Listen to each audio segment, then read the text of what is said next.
Aislinn. Hi. I'm back again. I'm Barb, your nurse. Okay. And I'm going to go ahead and check your apical pulse. Okay. What that is a little different than checking your radial pulse on your wrist. I'm going to actually listen to your heart through your chest and count your heart rate that way. Okay. So what I'm going to do first is find the place where I can hear that very prominently. And that would be called the apex of the heart, or the apical area. So to find that, I'm going to palpate along, first find the sternal notch, so that little depression right at the top of the sternum, and I'm going to kind of walk my fingers down the sternum until I feel a rise in the sternum, and that's called the angle of Louis. That's where the manubrium, the top bone, meets the sternum.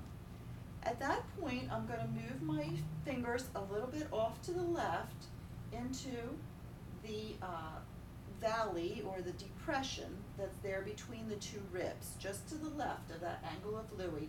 May need to go down a little bit down the chest, but it should be, essentially that groove should be right in that area.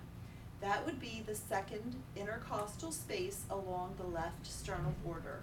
What I'm going to do next is count down.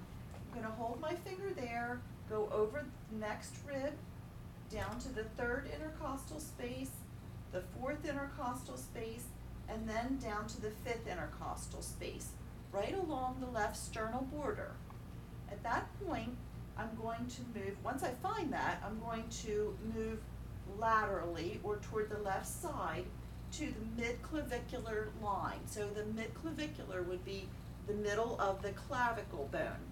So what I'll do is slide on over, and typically this will be right under the breast. Unless someone has a lot of breast tissue, you actually may need to auscultate over the breast. Wherever you're going to be able to hear that best is sometimes what you're going to need to do. But the ideal location would be fifth intercostal space, left midclavicular line, typically under the breast area. So we would palpate on over along that intercostal space, and then what I'm going to do is put my stethoscope in my ears, make sure that my diaphragm, or the diaphragm side of my stethoscope, is functioning, and I'm going to place that firmly against the chest at the fifth intercostal space, left midclavicular line, and then I'll listen for a full 60 seconds and count the heartbeat. You'll notice when you're listening that you'll hear two sounds. The first, or S1 heart sound, and then the second, S2 heart sound, that lub-dub sound.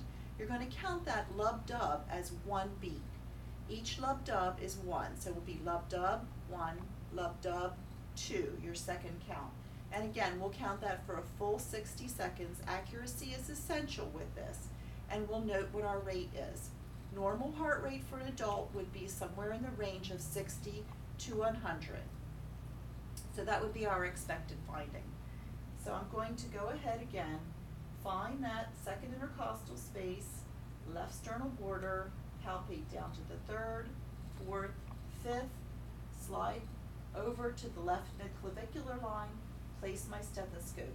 Now I would look at my watch and count for a full 60 seconds.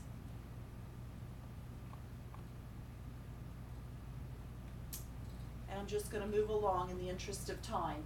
That's how you would do it, or that's how you would assess an apical heart rate. And I think that's it.